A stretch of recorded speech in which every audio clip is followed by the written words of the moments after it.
मनुष्य की पाचन तंत्र की चित्र समेत रचना हम अगले लेक्चर में सीखे थे।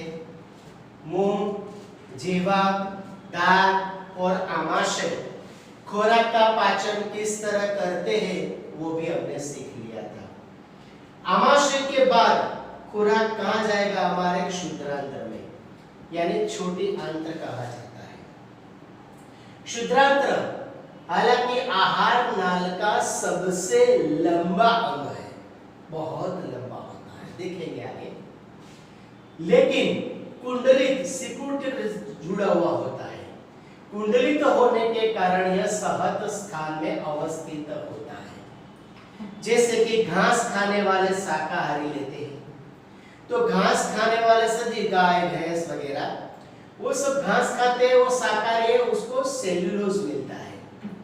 अब ये सेल्यूलोज को पचाने के लिए उसको लंबा टाइम चाहिए, इसलिए उसके क्षुद्रांत्र की लंबाई थोड़ी ज्यादा होती है। मांस का पाचन करते हैं शेर, बाघ वगैरह, तो मांस का पाचन थोड़ा सरल है क्योंकि वो पाचित करके वसा के स्वरूप में खुराक जमाई हो गया होता है, इसलिए उसको ज्यादा समय नहीं लगता। अतः बाघ जैसे मांसाहारी की क्षुद्रांत्र छोटी होती है। मनुष्य में क्षुद्रांत्र तकरीबन 6.5 मीटर लंबा होता है, 6.5 मीटर। क्षुद्रांत्र यकृत तथा अग्न्याशय से स्रावण प्राप्त करता है। अब यकृत क्या करेगा? यकृत हमारे राइट साइड में आया हुआ बड़ा सा हिस्सा हमने चित्र में समझाया था, वो यकृत था। यकृत से पीत रस बनता है, हल्के से पीले रंग का होता है और उसका संग्रह पित्ताशय में होता है। याद रखना है कि यकृत पीत रस बनाता है और पीतरस का संग्रह पित्ताशय में होता है। पीतरस आमाशय से जो खुराक आया था वो अम्लीय था। वो अम्लीय भोजन को पहले क्षारीय यानी बेसिक बना देता है, एसिडिक खुराक को बेसिक बना देता है।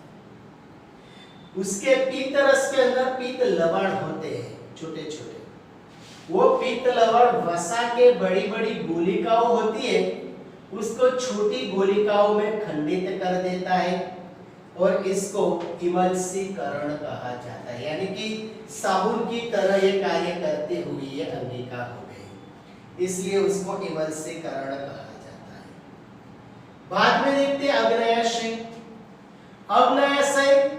अग्न्याशय रस का स्राव करता है, उसमें प्रोटीन पाचन के लिए ट्रिप्सिन एंजाइम होता है, वसा के पाचन के लिए लाइपेज एंजाइम और कार्बोदीप के पाचन के लिए एमिलेज एंजाइम होता है, यानी 3 एंजाइम्स हो गए, ट्रिप्सिन, लाइपेज, एमिलेज। कौन सा? Trypsin, lipase, amylase. Trypsin protein का, लाइपेज वसा का और एमिलेज कार्बोदीप का पाचन कर देता है।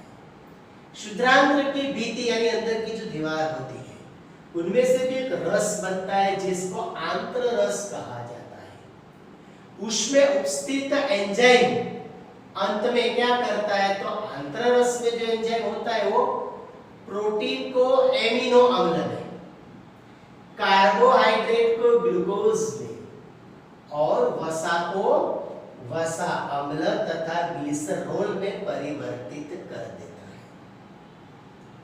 खुराक का पूर्ण पाचन क्षुद्रांत्र में पूरा होता है। पाचन की शुरुआत मुंह से होती है, प्रोटीन की पाचन की शुरुआत आमाशय से होती है और पूर्ण पाचन यानी पाचन की क्रिया पूर्ण कहां पर हुई? क्षुद्रांत्र में। अब पाचित खुराक को शोषित करने की बात रहेगी, वो अवसर में पाचित भोजन को आंत्र की भित्ति अवशोषित कर लेती है, लेकिन कैसे? ये भी तो बात हुई, देखते हैं। क्षुद्रांत्र के आंतरिक स्तर पर अनेक अंकुली जैसे छोटे छोटे प्रवर्ध पाए जाते हैं, जिसे दीर्घद्रव कहा जाता है। ये अवशोषण सतही क्षेत्रफल बढ़ा देते हैं। दीर्घद्रव में रुधिर वाहिकाओं की बहुतायत होती है, जो भोजन को अवशोषित करके शरीर की प्रत्येक कोशिका तक पहुंचाने का कार्य करती है। क्षुद्रांत्र की जो भित्ति होती है पाचित भोजन को अवशोषित करके रुधिर में डाल देती है। रुधिर खुराक शरीर की प्रत्येक कोशिकाओं तक पहुंचा देती है, जहां पर खुराक का विघटन होकर उनमें से ऊर्जा बनने की क्रिया होती है। यहाँ उसका उपयोग ऊर्जा प्राप्त करने के लिए, नए ऊतकों के निर्माण के लिए, और पुराने ऊतक अगर डैमेज हो गए तो उसकी मरम्मत के लिए उसका इस्तेमाल किया जाता है। अब खुराक की पाचन हो गई। कोई भी सजीव जितना भी खुराक लेता है वो सबका पाचन कभी नहीं होता, थोड़ा अपचय रह जाता है। तो ये बिना पचा भोजन कहाँ जाता है?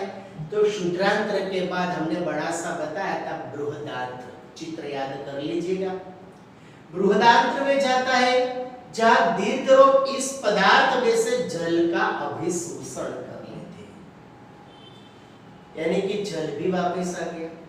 अब बाकी का पदार्थ तो अन्य पदार्थ गुदा द्वारा शरीर के बाहर कर दिया जाता है। इस वर्ज्य पदार्थ का बहिक्षेपण गुदा अवरोधिनी यानी गुदा द्वार के पास गुदा अवरोधिनी होता है, उसके द्वारा नियंत्रित किया जाता है, ताकि नियमित तौर पे थोड़ी थोड़ी मात्रा में गुदा में से अनावश्यक पदार्थ को, वर्ज्य पदार्थ को शरीर से बाहर निकाला जाता है। इस तरह मनुष्य के शरीर में पाचन तंत्र कार्य करता है।